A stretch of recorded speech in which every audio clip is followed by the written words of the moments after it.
Combining homemade and organic ingredients to cook up hearty meals, Bohol Bee Farm creates an alternative dining style.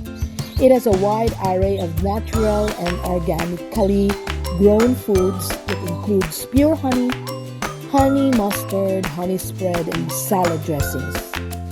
Bohol Bee Farm Resort is located in Dawis, Bohol, a very cozy resort and restaurant where they grow organic vegetables and herbs.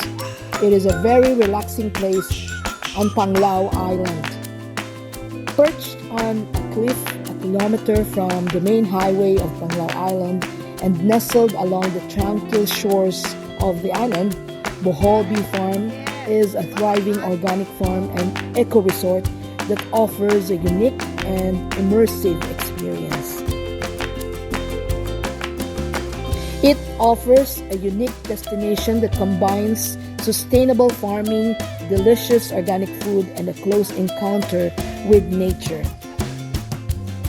A must-try is their famous Bohol Bee ice cream.